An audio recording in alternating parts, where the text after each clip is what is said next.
ለመላው ኢትዮጵያ ሕዝብ በኢትዮጵያ ፌዴራል ፖሊስ ስም እንኳን ለ116ኛው የኢትዮጵያ ፖሊስ ብሔራዊ ቀን በሰላም አደረሳችሁ። የኢትዮጵያ ፖሊስ ብሔራዊ ቀን በተለያዩ ዝግጅቶች እየተከበረ ይገኛል።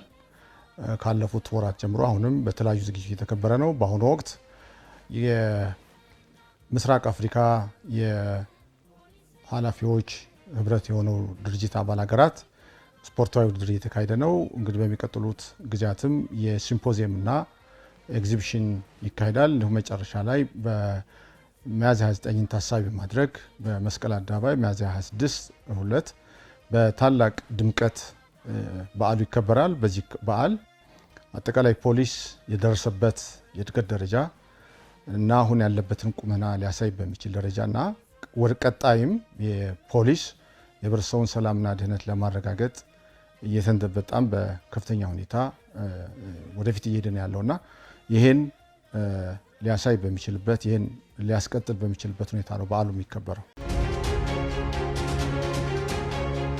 ፖሊስ በኢትዮጵያ ታሪክ ከፍተኛ ስፍራ አለው። ረጅም ዓመት ያስቆጠረ ነው። 116 ዓመታትን አስቆጥሯል። ይኸውም ሚያዝያ 29 1901 በአዋጅ የታወጀበትን ቀን መሰረት በማድረግ ነው በዓሉ የሚከበረው። የኢትዮጵያ ፖሊስ ላለፉት በእነዚህ ዓመታት የተለያዩ ውጣ ውረዶችን እያለፈ መጥቷል። በአሁኑ ሰዓት ግን በጥሩ ሁኔታዎች ይገኛል። እንደሚታወቀው የኢትዮጵያ ፖሊስ ታዋቂና አንጋፋ የፖሊስ ተቋም ነው። ለምሳሌ ለመጥቀስ ያክል የታዋቂውን የነጻነት ታጋይ የሆነው ኔልሰን ማንዴላን ያሰለጠነ የፖሊስ ተቋም ነው። ሆኖም ግን በመጣባቸው ጊዜ ውጣ ውረዶች ስለነበሩት ለህብረተሰቡ ሰላም ዳነት በማስከበር የሚሰጠውን አገልግሎት ሊሰጥ በሚችልበት ደረጃ አልነበረ። ባለፉት 7 ዓመታት ግን በተሰሩት ተቋማዊ ሪፎርም በአሁኑ ሰዓት ፖሊስ በተለይም ፌዴራል ፖሊስ በከፍተኛ የእድገት ደረጃ ላይ ይገኛል። በቴክኖሎጂ አቅም፣ በትጥቅ፣ በሎጂስቲክ ከዛ በላይ ደግሞ በሰው ኃይል እድገት እና በሰው ኃይል ብቃት የፖሊስ ፕሮፌሽናሊዝም በማሳደግ ደረጃ በከፍተኛ የሆነ ሁኔታ ይገኛል። የኢትዮጵያ ፌዴራል ፖሊስ ከመላው የጸጥታ አካላትና የክልል የፖሊስ ጋር በመተባበር በመላው ሀገር ስምሪት ወስዶ እየሰራ ነው የሚገኘው። በእነዚህ አጠቃላይ የፌዴራል መንግስት ጥቅሞችና ተቋማት የሆኑ ይጠብቃል። ህዳሴን ግድብ ጨምሮ እንደዚሁም የሚቃጡ ማንኛቸውም ሽብርተኝነት፣ ጸረ ሰላም እንቅስቃሴዎች፣ ጽንፈኝነት መሰረት ያደረጉ በጦር የታገዙ ጥቃቶችንም ይከላከላል። ወንጀለኞችንም በመያዝ ለህግ ያቀርባል። በአሁኑ ሰዓት በተለይ ይህን ሊከላከል በሚችልበት ይህን ወንጀል ሊያስቀር በሚችልበት ከፍተኛ ቁመና ላይ ይገኛል። በቴክኖሎጂ አቅሙ በጣም በከፍተኛ ሁኔታ ደርሷል። የድሮን ባለቤት ሆኗል። በዚህ መሰረት ወንጀል ሊከላከል በሚችልበት ቁመና ላይ ይገኛል።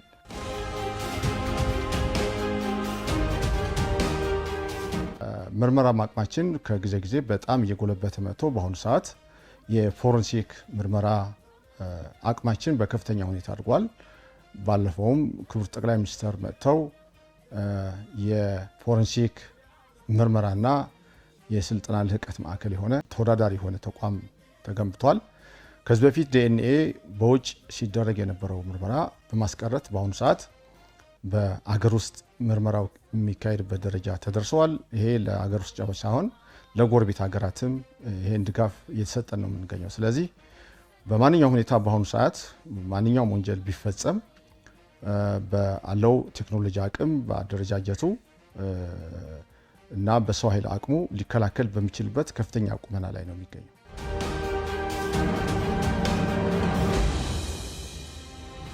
በአዲስ አበባ የጸጥታን ከማስከበር አንጻር እንደሚታወቀው አዲስ አበባ የሀገራችን መዲና ብቻ ሳትሆን የአፍሪካ መዲና ናት።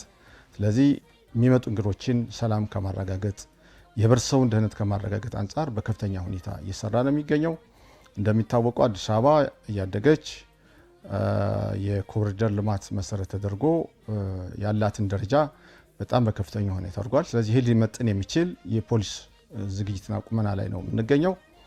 በቅርቡ ኦልሬዲ ጥናት ተጠናቋል። የስማርት ፖሊስ ስቴሽኖች በየቦታው ተቋቁመው አገልግሎት የሚሰጡበት ሁኔታ ይፈጠራል። ይሄን ሊመጥን የሚችል የመኪና ፓትሮል እንቅስቃሴዎች እና ደረጃቸው የጠበቁ የፓትሮል መኪናዎች ተመድበው እንቅስቃሴ የሚያደርጉበት ሁኔታ ተጀምሯል። ከህብረተሰቡ ጋር ያለው ግንኙነት በከፍተኛ ሁኔታ አድርጓል። ህብረተሰቡ በቀላሉ ወንጀልን ሊጠቁምበት የሚችል የደረሰበትን በደል በቀጥታ ለፖሊስ ሊያመለክት የሚችልበት ሁኔታ ተፈጥሯል። በተለይም በቴክኖሎጂ አቅማችን በማደጉ እና የፖሊስ አፕ በፌዴራል ፖሊስ የፓተንት ራይት ወስዶ ዴቨሎፕ ተደርጓል። ይሄ አፕሊኬሽን ማንኛውም ህብረተሰብ የሚደርስበትን ችግር ያለውን ጥቆማ በቀጥታ በተለያዩ መንገድ በድምፅ፣ በጽሁፍ፣ በቪዲዮ ወደዚህ ማዕከል ማስተላለፍ ይቻላል። ፖሊሲም ይህን ተቀብሎ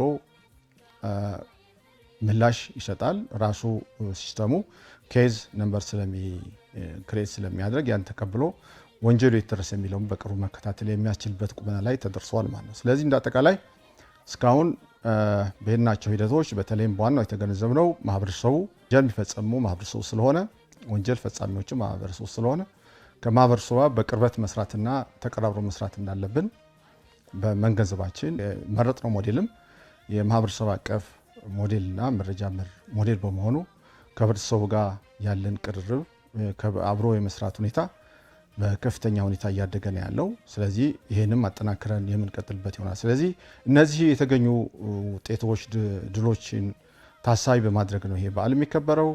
ህብረተሰቡ ላደረገልን ገዛ ላደረገልን ድጋፍ እጅግ በጣም እናመሰግናለን። የሚመለከታቸው አጋሮች፣ የሁሉም ባለድርሻ አካላት ላደረጉት ድጋፍ አሁንም ለሚያደርጉት አሁንም በድጋሚ በኢትዮጵያ ፌዴራል ፖሊስ ስም ምስጋናዬን ማቅረብ ፈልጋለሁ።